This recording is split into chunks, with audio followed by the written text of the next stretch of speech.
नहीं, सुलभ होना चाहिए और ब्यूरोक्रेट को भी सुलभ होना चाहिए और राजनेताओं को भी सुलभ होना चाहिए, क्योंकि दोनों नेता के लिए जनता के लिए काम करते हैं। अपनी जन्मभूमि को और ज़्यादा मिस करते हैं और ज़्यादा महसूस करते हैं जब आप उससे दूर रहते हैं। बिहार में भी परिवर्तन आया है, जैसे अन्य राज्यों में परिवर्तन आया है, और समय यहाँ भी नहीं रुकेगा, इसके आगे भी परिवर्तन होगा। कुछ लोगों के चेहरे पर खुशी ला सकते हैं, लेकिन अगर एक व्यवस्था परिवर्तन की बात आप करते हैं तो उसके लिए जो जनता जनार्दन है उसके विचारों में परिवर्तन, उसके सोच में परिवर्तन होगा। जब आप अपने मातृभूमि से बाहर रहते हैं उसके बाद आप उस स्थान पर आते हैं तो कहीं ना कहीं आपको फ़र्क दिखाई देता है, लेकिन कई ऐसे लोग हैं जो भूल भी जाते हैं और कई ऐसे लोग हैं दशकों बाद उनकी याद आ जाती है। ऐसे में 1991 बैच के जो तमिलनाडु बैच के हैं करुणा सागर जी आईपीएस रहे हैं और काफ़ी लंबे समय तक इन्होंने सेवा दी है तमिलनाडु में, लेकिन बिहार से हैं, बिहार के जहानाबाद से हैं और अब जहानाबाद लगातार आते हैं। सबसे पहला सवाल रहेगा सर कि जहानाबाद आप हर बार आते हैं, जब भी आते हैं तो अपनी मातृभूमि और जो जन्मभूमि है वहाँ घूमने आते हैं। बिहार में क्या बदलाव देखा आपने इतने वर्षों में? क्या लगा उस समय जब आप बचपन में यहाँ रहा करते थे, उसके बाद जब बाहर गए फिर आने में क्या लगा? दोनों जगह की परिस्थितियों में क्या बदलाव लगा? नहीं, बहुत परिवर्तन आया है और एक बड़े कालखंड की आप बात कर रहे हैं, तो हमारे बचपन में जो बिहार था और आज जो बिहार है उसमें बहुत परिवर्तन है। और ये खासकर जो बच्चों का एजुकेशन का स्टैंडर्ड है, इंफॉर्मेशन का स्टैंडर्ड है, इंटरनेट, सोशल मीडिया, इन चीज़ों ने बहुत चेंजेस लाए हैं। और आज जो स्मार्टफोन का ज़माना है, तो आज बच्चे अगर किसी छोटे शहर में, जैसे जहानाबाद एक छोटा शहर है, अरवल एक छोटा शहर है, लेकिन उसके बच्चे वो इन्फॉर्मेशन प्राप्त करते हैं जो एक मेट्रोपॉलिटन शहर के बच्चों को प्राप्त है। तो उनकी सोच, उनकी समझ में बहुत ही चेंजेस आए हैं इस कार्य। क्या लगता है कि 30 साल का जो समय होता है काफ़ी लंबा होता है। 30 साल आपने तमिलनाडु को सेवा दी। 30 सालों में एक जो बच्चा जन्म लेता है वो 30 साल में उसकी शादी तक हो जाती है। इतने दिनों आपने तमिलनाडु को सेवा दिया, 30 सालों में लोगों का सब कुछ बदल जाता है, लेकिन आपका जो यहाँ का आने जाने का सिलसिला है वो नहीं बदला। देखिए, समय बदलता है और कई बार आप अपने परिवार, अपने माता पिता, अपनी जन्मभूमि को और ज़्यादा मिस करते हैं और ज़्यादा महसूस करते हैं जब आप उससे दूर रहते हैं। हम 27 साल तक तमिलनाडु में रहे, उसके बाद पिछले 4 साल से दिल्ली में हैं। तो 1981 में हम पटना से इंटरमीडिएट करके दिल्ली चले गए थे। तो समझिए कि 81 के बाद से आज तक हम बिहार से बाहर ही रहे हैं।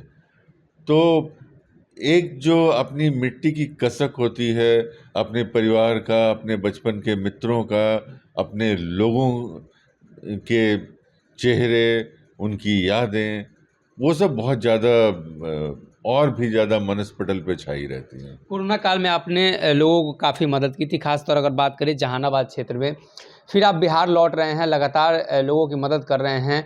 आज भी आप जहानाबाद में थे 2-3 दिनों से, तो कहीं ना कहीं समाज सेवा को लेकर तो ये भाव कहाँ से जगा इतने लंबे समय तक नौकरी में रहने के बावजूद? देखिए, समाज सेवा हम लगभग अपने क्षेत्र में 2005 से शुरू किए, और सेवा की एक भावना है वो हमारे अंदर बचपन से रही है, हमेशा से रही है। जब हम पुलिस की नौकरी में आए तो इस सेवा भावना ने मुझे प्रेरित किया कि कैसे अपने जो हमारे क्षेत्र में जो जनता है, जो जैसे जहाँ पर हम एएसपी हैं, एसपी हैं, डीआईजी हैं, तो उन लोगों को कैसे बेहतर से बेहतर सेवा दी जा सके। तो पहला जो 10-15 साल था वो उसी जोश में और उस काम करने में गुजरा। उसके बाद जब वहाँ थोड़ी ठहरन हुई, फिर लगा कि जब हम एक विकासशील राज्य में देख रहे हैं, वहाँ की व्यवस्था को देख रहे हैं, तो लगा कि हमारे जो लोग हैं उनको हमारी कुछ ज़रूरत है। और नौकरी तो हम छोड़ नहीं सकते हैं, लेकिन नौकरी में रहते हुए अपने मित्रों के माध्यम से, अपने वेल विशर्स के माध्यम से हम यहाँ के समाज में ज़्यादा से ज़्यादा पार्टिसिपेट करना शुरू कहा किया। जाता है कि ब्यूरोक्रेट्स आईएएस आईपीएस होते हैं जो, और राजनेता होते हैं, सुलभ नहीं होते हैं, बड़ा ही दुर्लभ हो जाता है मिलना। आप तो सुलभ भी हैं। नहीं, सुलभ होना चाहिए और ब्यूरोक्रेट को भी सुलभ होना चाहिए और राजनेताओं को भी सुलभ होना चाहिए, क्योंकि दोनों नेता के लिए जनता के लिए काम करते हैं। जैसे हमने जहाँ भी अपने ऑफिस में जहाँ भी हम रहते हैं, कभी हमने मीटिंग आवर्स नहीं लगाया। आप कई ऑफिस जाते होंगे तो मिलने का समय 12 बजे से 1 या 10 बजे से 12 बजे कुछ समय लोग निर्धारित करते हैं।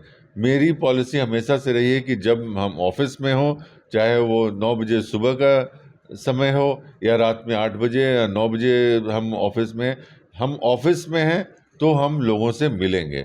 और हम समझते हैं कि एक सफल राजनेता अगर जनता से नहीं मिलेंगे तो उनको वो सफलता नहीं मिल सकती है जो सफलता मिलनी अलग चाहिए। अलग राज्यों में आपने काम किया है, बिहार को भी आपने देखा है।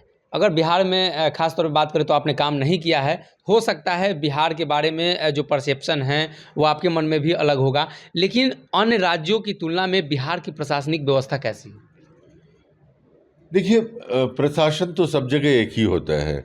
अधिकारियों का चयन जैसे यूपीएससी से हो तो उसमें जो आईएएस आईपीएस होते हैं सब कॉमन सिस्टम से आते हैं, तो इसलिए व्यवस्था तो सारी व्यवस्थाएं एक हैं। लेकिन इसी कालखंड में आप देखेंगे तो कुछ राज्यों ने ज़्यादा प्रगति की है, कुछ राज्यों ने उतनी प्रगति नहीं की है।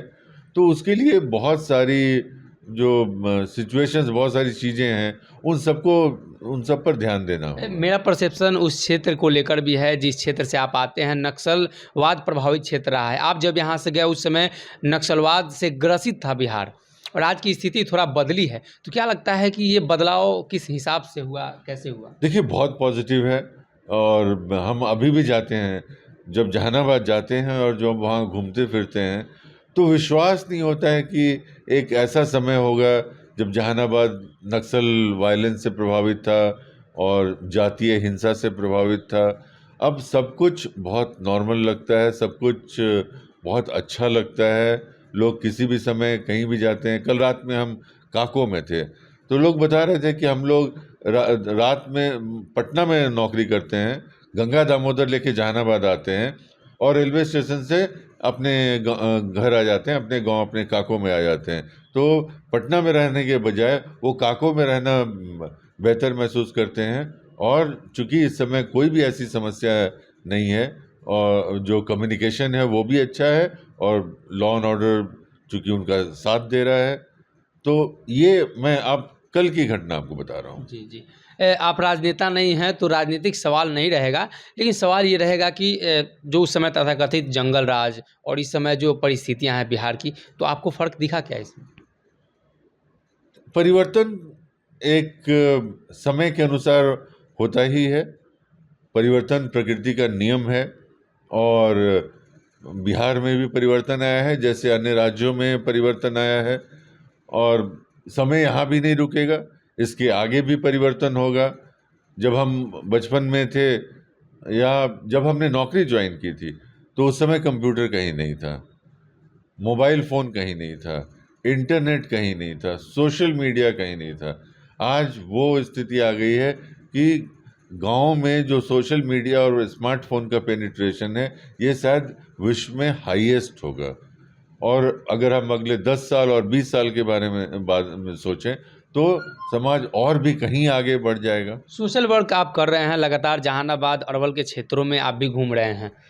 जो वहाँ की मूलभूत समस्याएं हैं उससे तो आप वाकिफ़ होंगे ही, तो क्या लग रहा है कि सोशल वर्क के ज़रिए आप उनकी जो आवश्यकताएं हैं उसको पूरा कर पाएंगे? देखिए, सोशल वर्क की अपनी लिमिटेशन है, क्योंकि आप सोशल वर्क के द्वारा कुछ लोगों के चेहरे पर खुशी ला सकते हैं, लेकिन अगर एक व्यवस्था परिवर्तन की बात आप करते हैं तो उसके लिए जो जनता जनार्दन है उसके विचारों में परिवर्तन, उसके सोच में परिवर्तन होगा, तभी कोई दूरगामी परिवर्तन आ सकता अभी है। तो आप जॉब में हैं, तो क्या ये संभावनाएं जताई जाएं कि जॉब के बाद सोशल वर्क में आप अपने विस्तार करेंगे, जिस हिसाब से अभी नहीं हो पा रहा है समय की कमी से? बिल्कुल करेंगे, और जहानाबाद अरवल के लिए हम पूरी तरह से कमिटेड हैं, और जितना हमें प्यार वहाँ मिलता है और उससे जो संतोष होती है वो बिल्कुल अतुलनीय है, उसका वर्णन नहीं किया जा सकता है। तो नौकरी के बाद हम इसको और बृहद स्तर पर करने की कोशिश करेंगे, और नौकरी की जो मर्यादा है उसके बाहर होने से हमारी स्वतंत्रता भी बढ़ेगी और हम ज़्यादा बेहतर काम कर पाएंगे। जी, हमारे साथ आईपीएस करुणा सागर थे, जो लगातार देश के अलग अलग हिस्सों में सेवा दे चुके हैं, लेकिन बिहार की मिट्टी से जो इनका लगाव है वो लगातार बना हुआ है, और जिसको लेकर वो बिहार की धरती पर लगातार छुट्टी के दिनों में समय व्यतीत करते हैं, और ख़ास तौर पे जो गृह ज़िला है जहानाबाद अरवल, उस क्षेत्रों में मूलभूत समस्याओं को लेकर जो लोग जूझ रहे हैं मदद करने की कोशिश करते हैं। अगर ये वीडियो पसंद आई और वह बिहार के राजनीति और बिहारियत से सरोकार रखेनी तो सब्सक्राइब बटन दबा के चैनल के सब्सक्राइब कर ली। ओजे एगो घंटी बा, ओकरा बटन दबा देला से कुल सटीक और मारक खबर रुआ मुफ्त में मिल जाई। अगर रुआ पत्रकारिता के हमनी के नया प्रयोग में सहयोग कर चाहतानी तो ज्वाइन बटन दबा दी। पेटीएम नंबर नोट कर ली 9386816700। धन्यवाद।